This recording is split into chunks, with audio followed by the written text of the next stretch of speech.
now come to questions to the Deputy Prime Minister, Belrabira Ade. Question number 1, please, Mr. Speaker.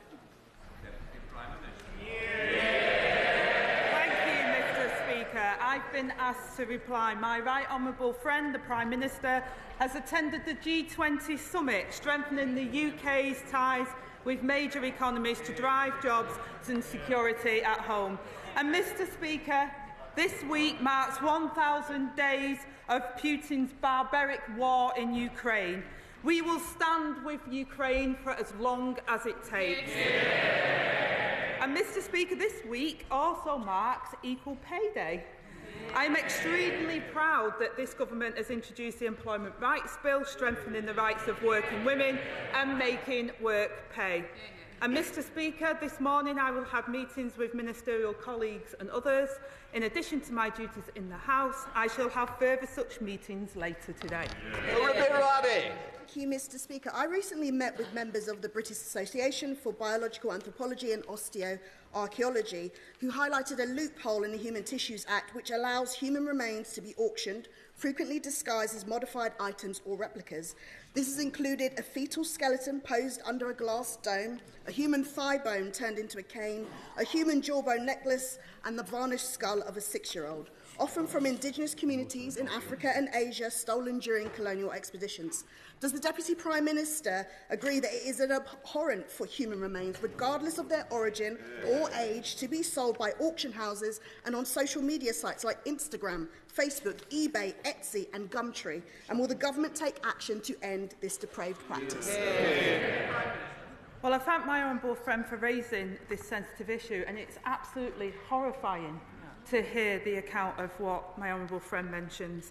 And I absolutely agree that that's abhorrent. And while the Human Tissue Authority strictly regulates the public display of human remains with fines or imprisonment for breaches, it does not cover sales or purchases. However, I will ensure that a meeting is made with the appropriate minister to discuss the troubling case. However much I tried today, I couldn't work out who Alex Burkhardt was. I mean, he gave quite a good performance today, but he wasn't Oliver Dowden, and Angela Rayner, she got off lightly, really, I thought. The job of the opposition is to hold the government of the day to account. And Kemi Badenoch didn't do it last week, and this fellow, whoever it is, didn't do it this week. Have a look. Raises. We now come to Alex Burkhardt, the Shadow Chancellor of the Duchy of Lancaster. Thank you very much, Mr. Speaker. Very happy to associate myself and this side of the House with the remarks the Right Honourable Lady made about Ukraine. Democracies must stand together. What is the government doing to bring down inflation? Well, Mr. Speaker, I think it's astonishing that, and first of all, can I welcome the Right Honourable Member to his place? And many people might not know, Mr. Speaker, but the Honourable Member was the Minister for Growth when, under Liz Truss, inflation was 11.1% and growth flatlines, so we're doing much better than he did. Well, the truth is that this, well, actually, thanks to I'd like to thank the Honourable Lady for her standard charm. The truth is, this government isn't doing anything to bring down inflation. This government is stoking inflation. First, we had above-inflation pay rises for the unions. Then, we had a budget which the OBR said would increase inflation. Order. Sorry. Right, I'm going to hear the question. I suggest we all hear it together, then our constituents can understand the answer as well as the question. Alex Burke. Very kind, Mr. Speaker. First, we had above-inflation pay rises for the unions. Yep. Then we had a budget which the OBR said was going to push up inflation. This morning, we had city economists, real economists, Mr. Speaker, saying that next year inflation would hit 3%. Does the Right Honourable Lady agree that this government's decisions mean higher inflation for working people? Mr. Speaker, I'll ask the honourable gentleman, 11.1% or 3%? We've already talked about Ukraine, Mr. Speaker. It was Ukraine and COVID that drove up inflation. This government is doing it to the British people. High tax, high inflation, low growth, low reform. There's a word for that, Mr. Speaker. It's Starmerism. Prime Minister's questions today was delivered by the Deputy Prime Minister, Angela Rayner, and she was on great form.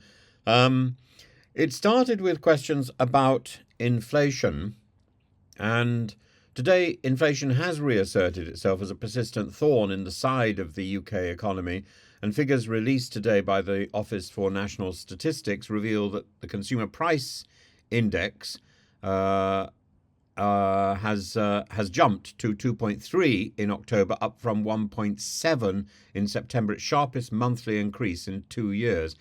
This marks the highest level since April, driven largely by rising energy costs, and the 10% hike in Ofgem's energy price cap alone added £149 to annual household bills, putting typical costs at £1,717 and further squeezing household budgets.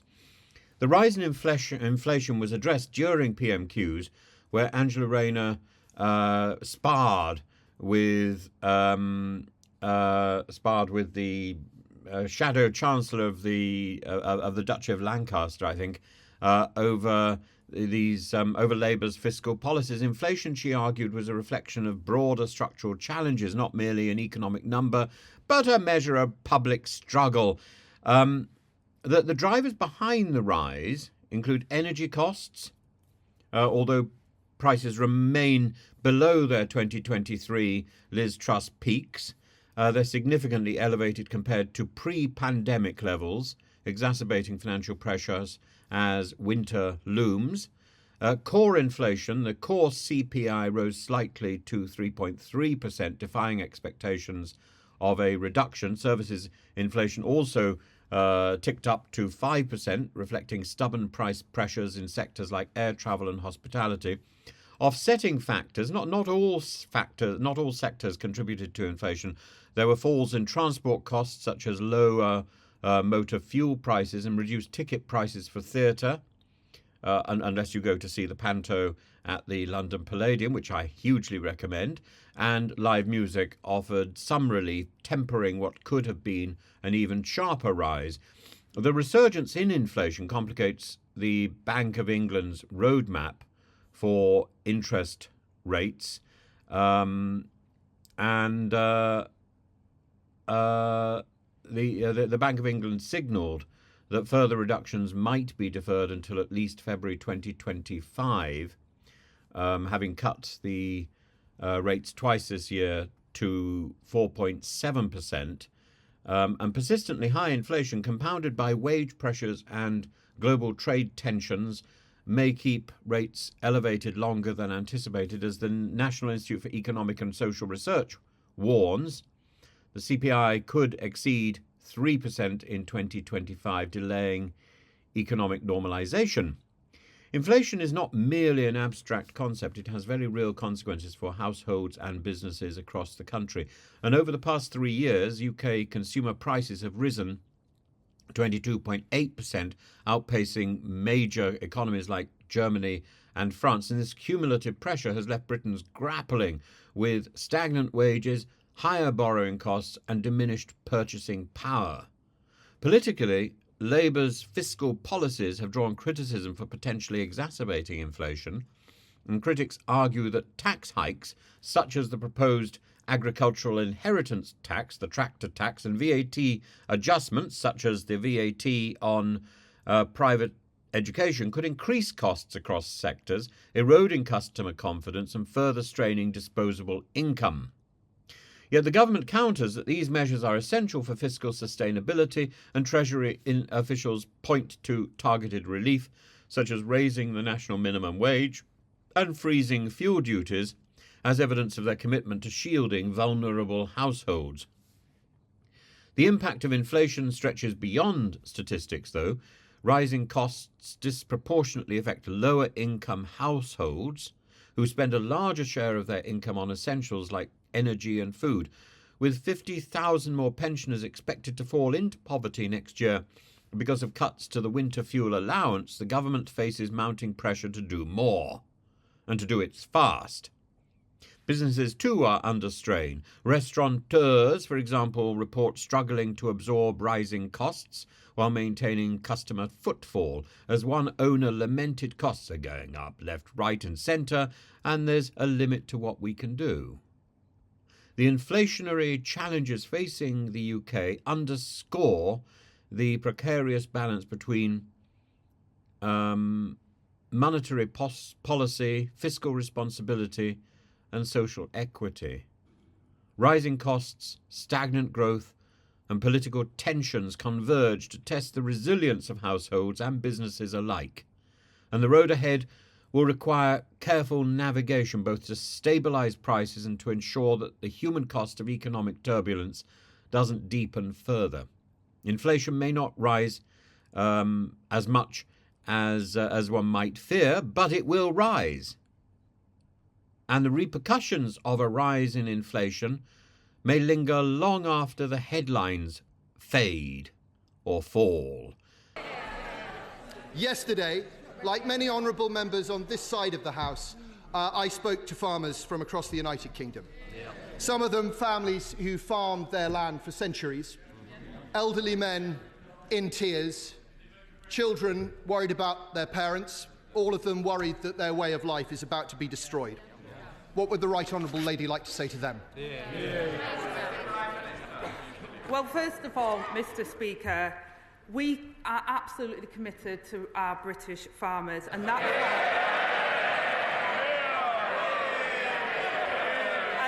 why we've committed £5 billion to the farming budget over the next 2 years. That's the largest ever amount for sustainable food production in the UK. And it's alongside £60 million, Mr. Speaker, to support those affected by extreme wet weather and over £200 million to tackle disease outbreaks. His party couldn't even get the money out the door for farmers, failing to spend over £300 million on farming budgets. The farmers know they ruined it for them, and that's why we're in government. And I think she rather sums it up, doesn't she? The last government treated farmers appallingly. So why does this government continue to treat farmers appallingly? There must come a point when we can give farmers a break. No? Well, perhaps the Right Honourable Lady thinks that everyone came to London yesterday to thank the government. Let's look at the facts. A typical mid-sized 360-acre family farm in the constituency of my Right Honourable friend for Thirsk and Moulton. They've spoken to their accountant. Their new liability because of this government is £500,000. That's 12 years' worth of profit. When this generation passes away, that farm will become totally unviable, and it's just one of thousands and thousands of similar farms. It's clear the government hasn't got its facts right. The Central Association for Agricultural Valuers, the real experts in this field, say so. The NFU says so. They're shortly to publish a report showing that 75% of all commercial farms will fall above the threshold. If the government isn't going to reverse this terrible policy, will the Right Honourable Lady at least commit that there will be no further increases to inheritance tax and no further reductions to agricultural property relief or business property relief in this Parliament? Well, Mr. Speaker, he talks about the facts, and I absolutely stand by the figures the government has set out. And the vast majority of estate owners will be totally unaffected. He wants to talk about the figures, Mr. Speaker. I will be crystal clear. The vast majority of estate owners will see no change and pay no tax on land passed on valued at £1 million. Couples can pass on £3 million, Mr. Speaker, tax-free, and those above the thresholds will pay only half the normal rate and can pay over 10 years interest-free. This is just another part of the budget that's unravelling, Mr. Speaker. Everyone here and all the farmers at home will have heard there was no guarantee there. We know what that means. They're coming back for more. And even if the Honourable Lady had made a promise today, it wouldn't have been worth a fig. We know that the Environment Secretary, before the election, promised the farmers this wouldn't happen. Labour promises get broken. Let's put all of this into context. The Treasury says the family farms tax will raise, on average, £441 million a year. The Treasury also says that the public sector pay rises the government announced in July will cost £9.4 billion a year. That's over 21 times as much. Why does the government think that above-inflation pay rises for the trade unions are worth so... Order! Order! Order! Now then, I don't need any more from the second bench. Can I just say, please, less of it. We've had a bit of a run-in recently and I don't need to have any more. Right. Deputy Prime Minister. Thank you, Mr. Speaker. I think it's an audacity for the honourable gentleman to stand there and suggest in some way that Labour broke promises or raised taxes. When I'll school the honourable gentleman, it was his government that raised taxes to the highest level for a generation. It was his government. It was his government. Sorry? We'll have less as well, unless you want to go and have a cup of tea. Have we heard any more? Is that it now? Yes or no? Absolutely, you're the one that was mouthing. Well, I'm sorry, you must be able to do it like a ventriloquist dummy. Prime Minister. It was his government that crashed the economy, that saw inflation rise to 1.1% and growth flatline. It was his government that spent the reserves 3 times over. I'll take no lessons from the honourable gentleman. Alex Burkhardt. I understand why the Right Honourable Lady doesn't want to answer questions about the terrible choices the government have made. It's because the truth is ugly. The truth is that this is a punishment meted out to people who don't vote Labour. It's the same punishment meted out to parents who send their children to private schools. It's the same punishment meted out to the owners of small businesses terrified about national insurance contributions. And it's the same punishment meted out to pensioners who can't afford to pay their fuel this winter. Isn't it the truth, Mr. Speaker, that if you don't vote Labour, they don't care about you?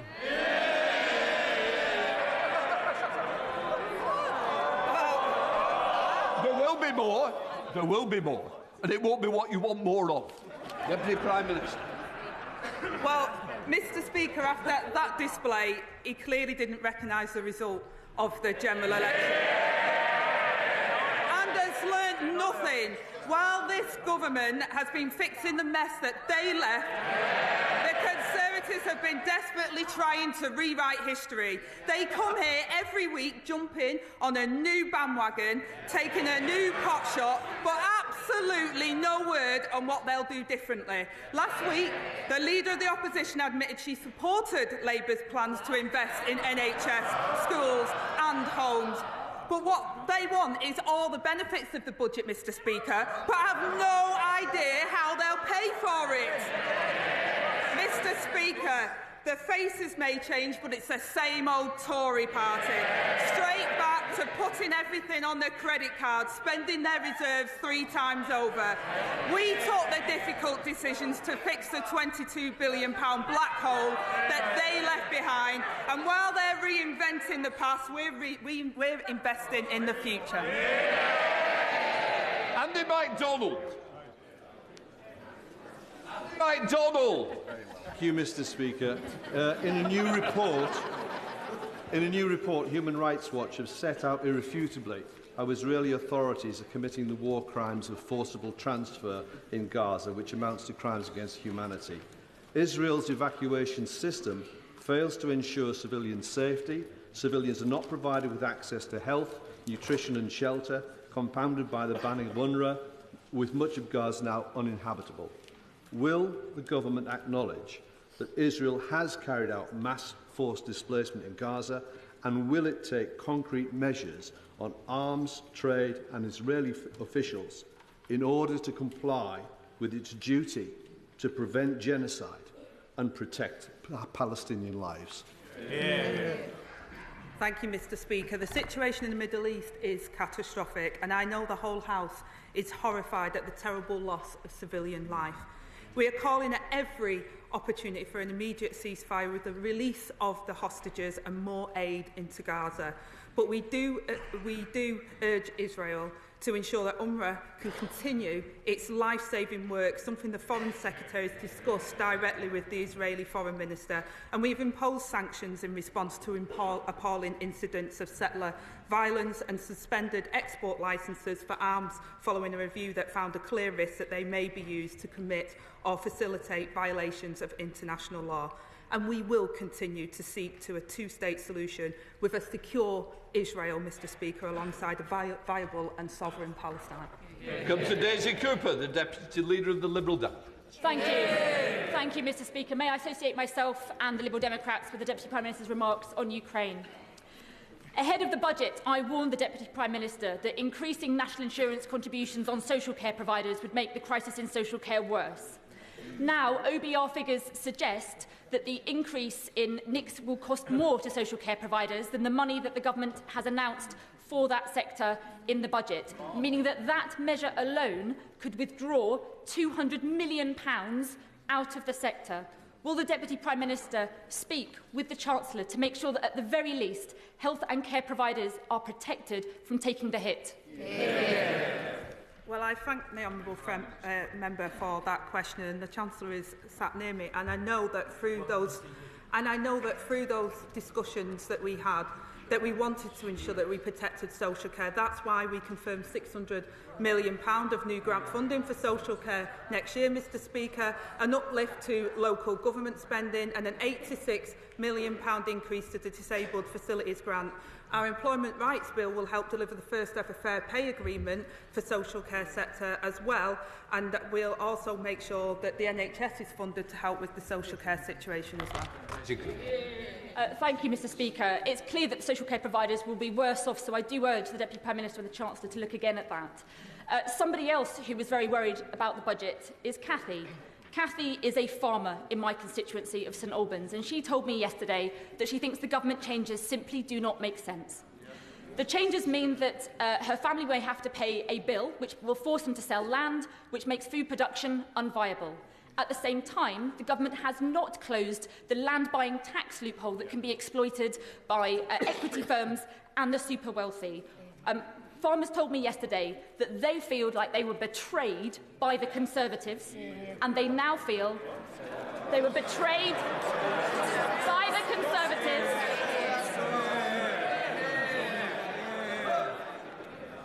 Thank you, Mr. Speaker. Farmers told me yesterday that they feel as though they had been betrayed by the Conservatives, but they now feel like they have also been lied to by Labour.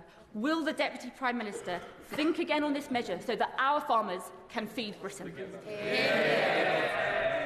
Well, again, Mr. Speaker, I'm sorry to hear that Cathy is distressed by what I would say is scaremongering around what the Labour Party is doing. The budget delivered £5 billion for farming over the next 2 years, a record amount. The last government failed to spend £300 million on farmers, and our plan is sensible, fair and proportionate and protects the smaller estates while fixing public services that they rely on. Alex Baker. Thank you, Mr. Speaker. There are only 7 places in England, according to the House Library, where school funding per pupil is lower than my constituency of Aldershot and Farnborough.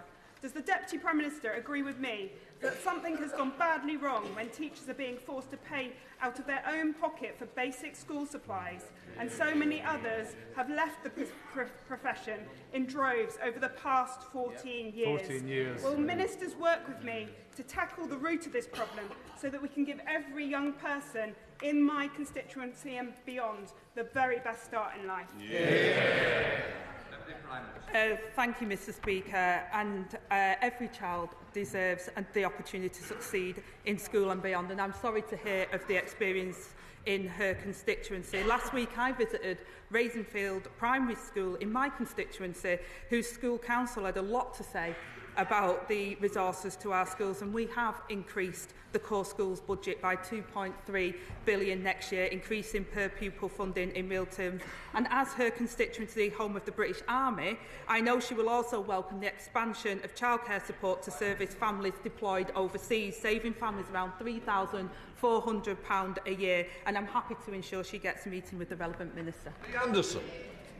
Thank you, Mr Speaker. Just a few weeks ago from that dispatch box, the Minister for Rural Affairs said that he'd been congratulated by a farmer over the introduction of the inheritance tax. Now, I think this farmer must have been a cannabis farmer, because just yesterday we had 10,000 farmers on Whitehall protesting against this madcap decision. So does the Deputy Prime Minister agree with me that this decision should be thrown in the trash can along with Rachel from Accounts' CV?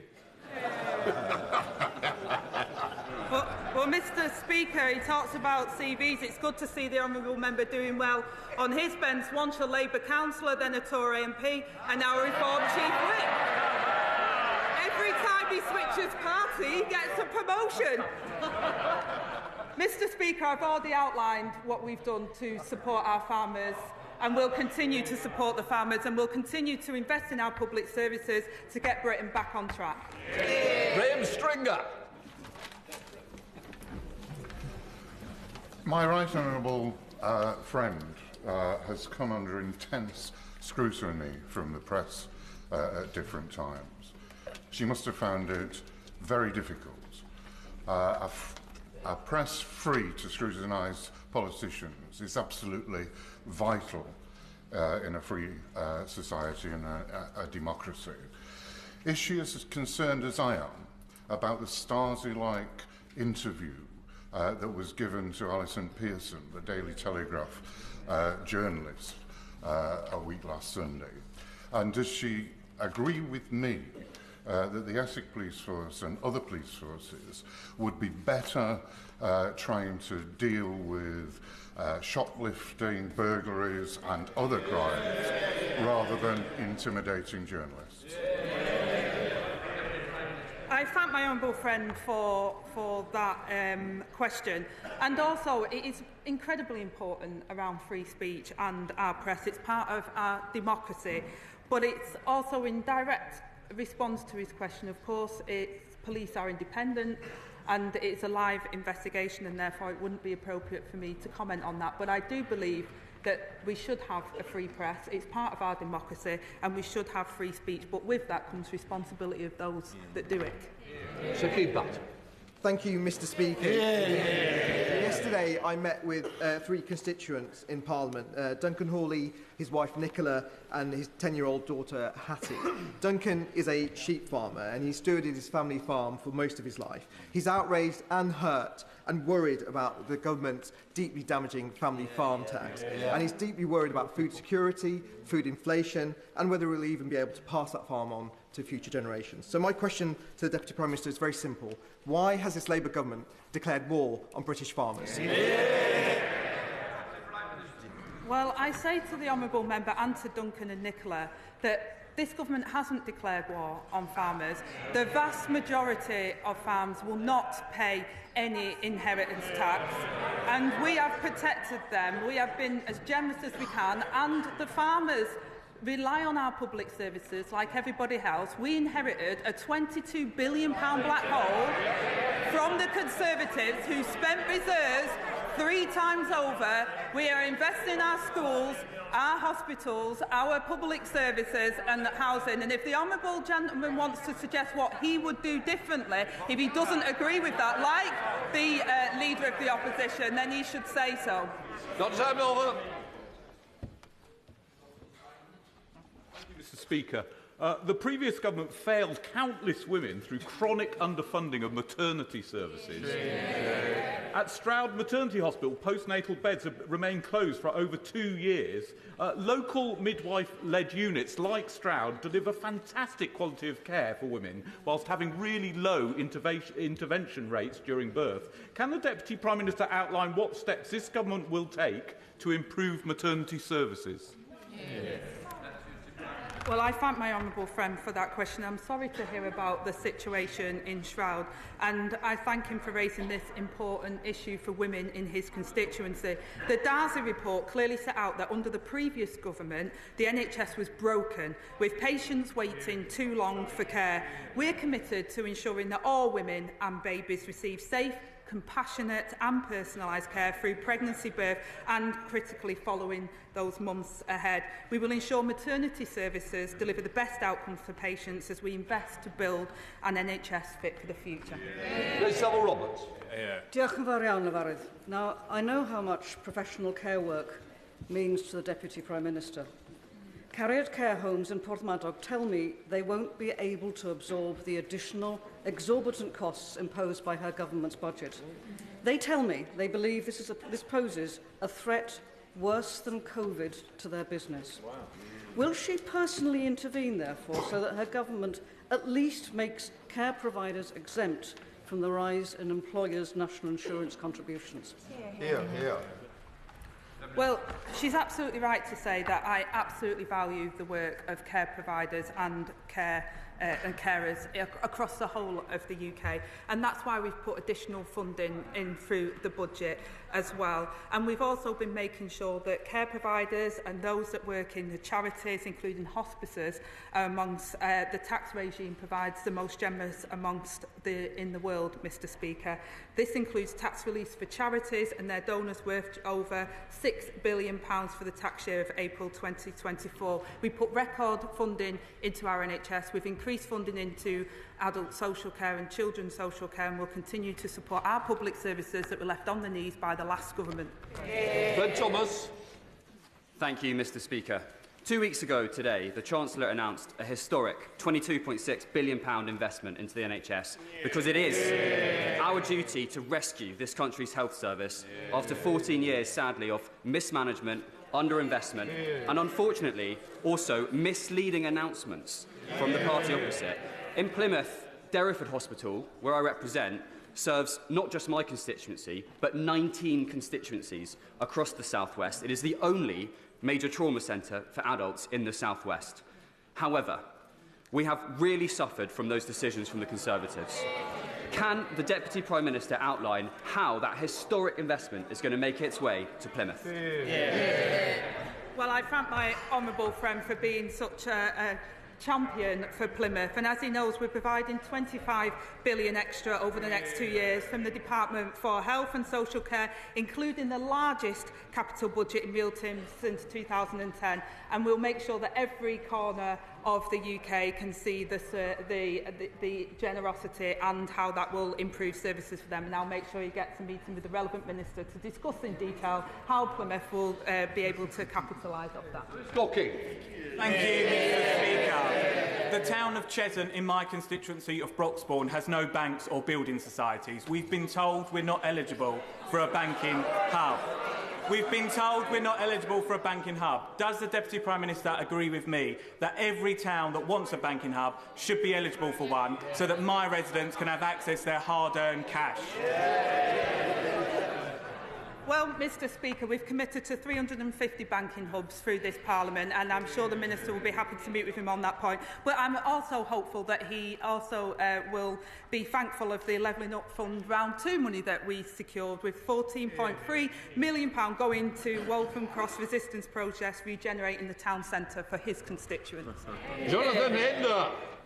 Thank you, Mr. Speaker. I know better than most that under the last Tory government, neighbourhood policing was stripped away, leaving the police invisible in towns like those I represent in Pendle and Clitheroe. As a former police inspector, I'm delighted that the new Labour government has committed to rebuild neighbourhood policing. Can the Deputy Prime Minister assure my constituents that Labour's neighbourhood policing guarantee will soon ensure that every town has a dedicated neighbourhood team? Well, Mr Speaker, I thank him for his expertise in this area and for the work that he did previous to coming to this place.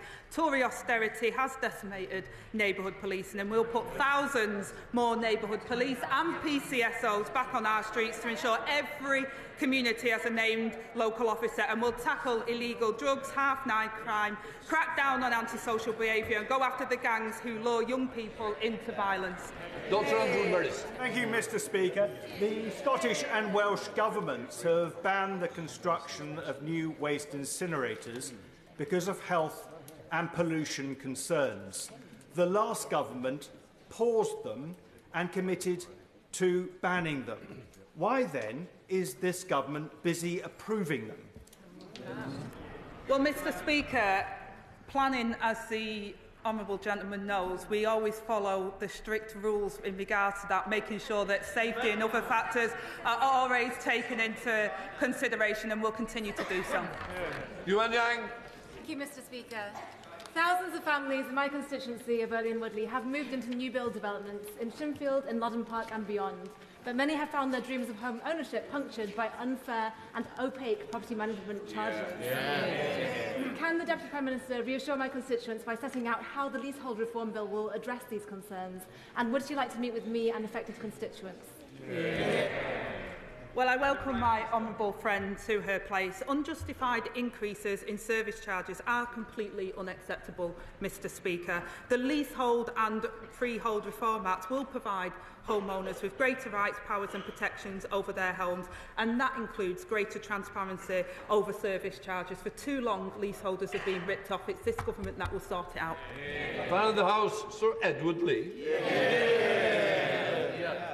Today is Red Wednesday, in which we remember all those persecuted for their belief worldwide. A recent report by Aid to the Church in Need shows that in the countries surveyed, persecution of minorities has increased by 60%.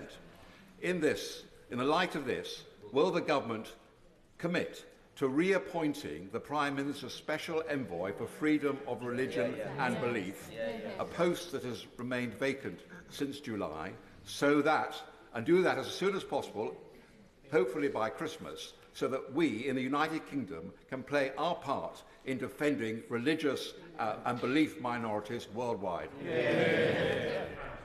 Well, I thank the honourable gentleman for his question. We are committed to champion human rights, including the right to freedom of religion or belief. I join the right honourable member in marking Red Wednesday, an important moment to show support for all those persecuted around the world for their religion or belief. And today we will light up the FCDO buildings in the UK in red in support of that, Mr Speaker.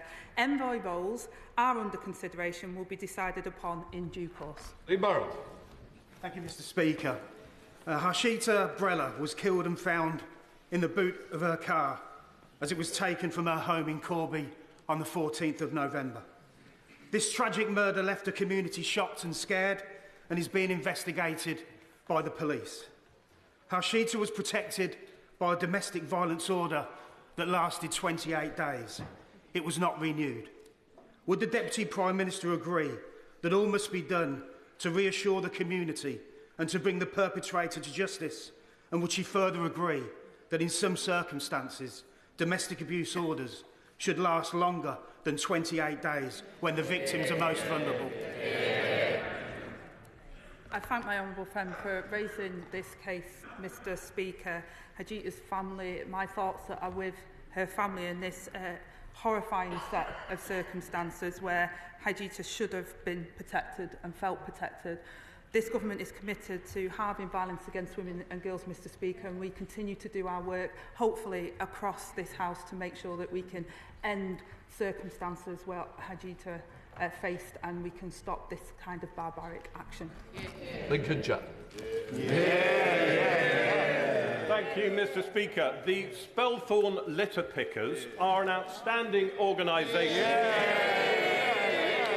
of 1,000 volunteers who do great work up and down my constituency, come rain or shine. And last week they were awarded the King's Award for Voluntary Service. Would the Deputy Prime Minister, the Government, indeed the whole House, like to join me in congratulating the Spelthorne litter pickers and to thank them for all that they do.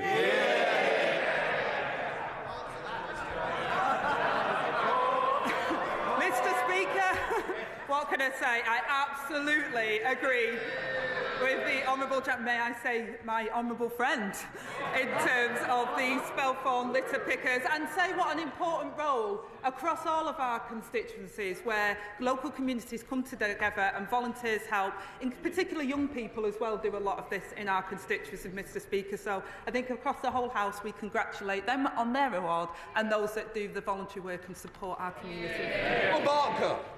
Thank you, Mr. Speaker. I draw the House's attention to my register of interest as a very proud trade union member. In 2019, the party opposite promised to deliver an employment bill that would protect and enhance workers' rights in the UK, and like so many of their promises, they never delivered. But my right honourable friend has done it. Cleaning up the mess that the party opposite left behind. So would the Deputy Prime Minister agree with me that her employment rights bill is the biggest upgrade to workers in a generation? Thank you, Mr. Speaker. And declaring an interest, me and my right honourable friend used to be conveners for Unison North West as well, and I champion the work that she's done on behalf of her constituents and for working people of this country. The government is delivering on its plan to make work pay and to ensure that employment rights are fit for a modern economy. And the Employment Rights Bill will benefit people in some of the most deprived areas of the country and will save them up to £600 per year in lost income from hidden costs of insecure work. So I commend the work that many honourable members, some across the House and in particular on our benches, that have brought this bill to fruition. Graham Stewart. Thank you, Mr. Speaker. The whole House recognises the authenticity of the Right Honourable Lady's backstory, her pride in being a carer, and indeed in her recent elevation. By contrast, in June, the Chief Constable of Northamptonshire was sacked for misrepresenting his CV. And just last month, Tanya Nasri, the nurse, was imprisoned for 5 years for doing the same. Does the Right Honourable Lady agree with me that such serious consequences are right and just in such cases? Well, Mr. Speaker, what I would say to the honourable gentleman, I know where he's trying to go with this, but while it's tempting, what I would say to the honourable gentleman is, the right honourable gentleman, I do apologise. What I would say to the right honourable gentleman is our Chancellor in the last 4 months has shown more competence than the last 4 Chancellors that he had. Thank you, Mr. Speaker. My home city of Edinburgh, despite being Scotland's capital, is the lowest funded per head local authority in Scotland, due to austerity inflicted on us by the SNP in Holyrood. That means great projects like the Ripple face closure. Now that my right honourable friend, the Secretary of State for Scotland, has secured the biggest block grant to Scotland in the history of the Scottish Parliament, will the Deputy Prime Minister work with me to ensure the Scottish Government uses that to end austerity for my constituents? I absolutely agree with my honourable friend. It's entirely right to raise the impact of SNP's irresponsible management of Scotland's finances and the austerity that they're inflicting on his constituents. Our budget rejected a return to austerity, and we delivered the largest funding settlement for Scotland in real terms since devolution. The result of the budget is clear, Mr. Speaker. The SNP have the powers, they have the money, they have no more excuses. Thank you very much, Mr. Speaker. I was contacted last week by a constituent whose husband has stage 4 bowel cancer. He had a routine scan in June but didn't receive the results until early November. And unfortunately, within that period, he received unsuitable chemotherapy and his cancer has progressed. Given that Shropshire has the worst record in the country for CT and MRI scan results, can I ask the Deputy Prime Minister the same question that my constituent has asked me? When is the government going to address this problem? Well, I'm sincerely sorry to hear about your constituent's husband and terrible diagnosis at stage 4 and the delays in that. We've set out before how difficult the inheritance was in terms of the cancer diagnosis waiting list. People are waiting far too long for treatment. It's why the Chancellor put record money and funding into our NHS so that we can catch cancer on time. And I know that the Health Secretary is determined to do this, and as a personal endeavour to him to make sure that people are not having to wait and don't end up in the circumstances that are so tragic for your constituent. Just for the record, I'd like to apologise to Mr Kruger. I got the wrong person. Mr Wilder's now owned up to it. What I would say is don't...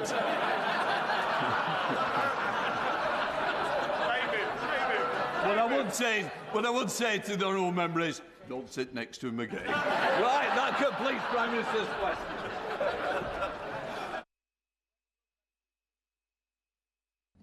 So this is a fairly uninspiring version of Prime Minister's questions. Torsten Bell, if you notice, screamed nonsense when the farmers' plight was being discussed. It's not nonsense. Farming is part of our national identity, and it's important that we preserve it. If we want to change the inheritance tax of farmers, if we think some farmers are too rich and should be paying more tax, everyone should be shouldering their own tax burden, then we phase it in so that people can make arrangements. Instead, like the private school VAT tax, this is a knee-jerk imposition with no time at all for the systems to adjust. It's a vicious money grab, leaving a lot of people stranded, not unlike the pensioners who have lost their winter fuel allowance and the 2 cap, the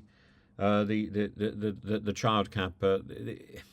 It's a series of thoughtless grabs, and I don't think today's PMQs was helpful in defending the Labour position, but equally it didn't really establish any sort of hard hits by the Conservative side. There was a lot of noise, but very little achieved. But anyway, here it is. As a matter of record, it's enjoyable enough, but beyond a little bit of entertainment, there's not much substance. I'm sorry about that.